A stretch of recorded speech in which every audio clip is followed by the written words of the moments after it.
Olá, fiel torcida corintiana, estamos chegando aqui na TV Placar depois de Racing do Uruguai 1, Corinthians 1. Deixe o seu like aqui no nosso comentário, hein? Acompanhe a nossa programação, especialmente o Opinião Placar. Opinião Placar nessa quarta-feira vai estar pegando fogo, hein? Vamos falar de outros jogos que rolaram também, por Sul-Americana, Libertadores, tem estreias aí também de outros times paulistas e brasileiros nas competições sul-americanas. Bom, podia ter sido pior, né, fiel torcida corintiana? No finalzinho, o Corinthians toma o gol de empate numa jogada linda do Alanis e do Sousa. O Corinthians estava vencendo por 1-0. Finalzinho, aí tomou um sufoco, por pouco o Racing não vira a partida.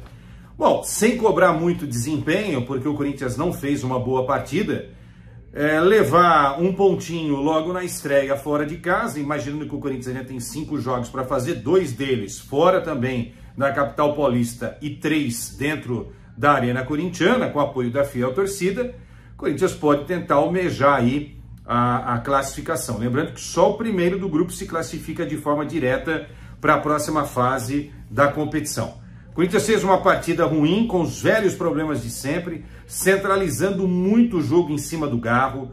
O Garro sofreu muito com a violência do time do Racing. O árbitro não deu amarelo para os jogadores uruguaios, um negócio impressionante. Deu amarelo para o Garro no finalzinho da partida. O Garro sofreu bastante. É interessante porque os adversários já detectaram que marcar o Garro significa marcar mais de 50% do setor de criação do time corintiano. E precisou da entrada do Romero, que é um negócio que eu particularmente não consigo entender. O Romero foi o melhor jogador do Corinthians na reta final de 2023, salvando o Corinthians da degola. Na média geral, acho que foi o melhor jogador do Corinthians até aqui, no início de 24, num ano complicado, com remontagem de equipe, vários problemas financeiros que o Corinthians está atravessando, que você sabe, mudança de técnico com a saída do Mano e a chegada do português Antônio Oliveira. Não consigo entender como é que o Antônio Oliveira tira aquilo que o Corinthians tem de melhor individualmente, que é justamente o Romero. E dos pés do Romero saiu a jogada, né, do meio-campo para o Garro, como se o Garro fosse o ponta.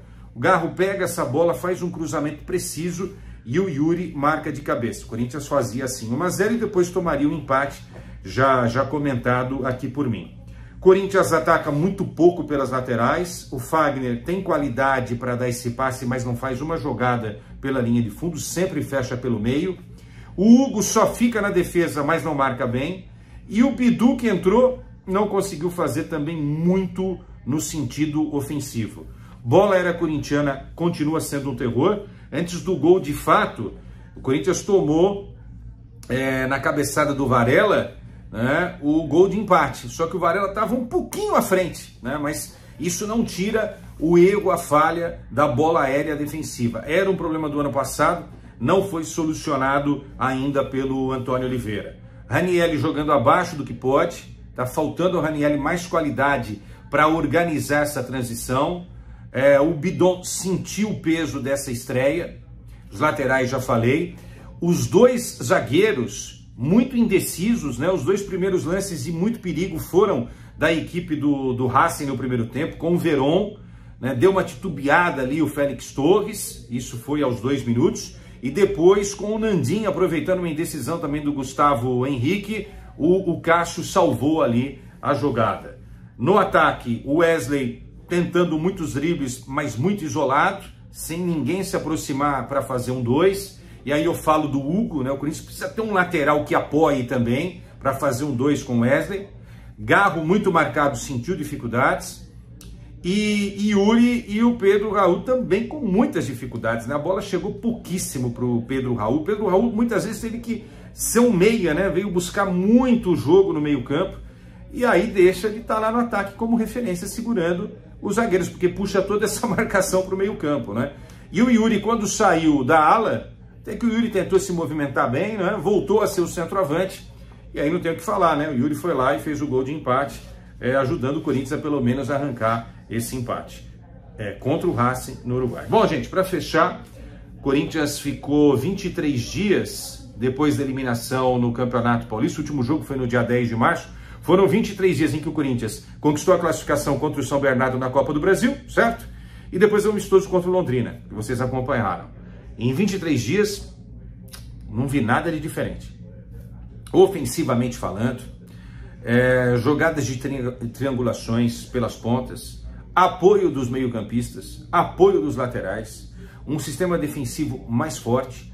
Não vi o Corinthians diferente em nada, neste jogo contra o Racing, né? Pode ser que agora na estreia do Campeonato Brasileiro contra o Atlético Mineiro, o Corinthians apresente algo diferente, mas foi assustador, diria até pavoroso o que o Corinthians apresentou nessa estreia da Copa Sul-Americana. Repito, 23 dias e não vi nada de diferente, ao contrário, os mesmos erros do ano passado e que você, fiel torcedor, está acostumado a acompanhar nesse início também de temporada. Ou seja, o caminho é longo, é árduo, e quem não concordar, ok, pode não concordar, mas o que se aponta para o Corinthians, para o resto da temporada, é um sofrimento muito parecido com aquilo que a gente acompanha em 2023. A não ser que agora, né, nos próximos dias, o técnico português, Antônio Oliveira, consiga fazer algo de diferente que, repito, a gente não conseguiu ver depois de 23 dias de eliminação no Campeonato Paulista.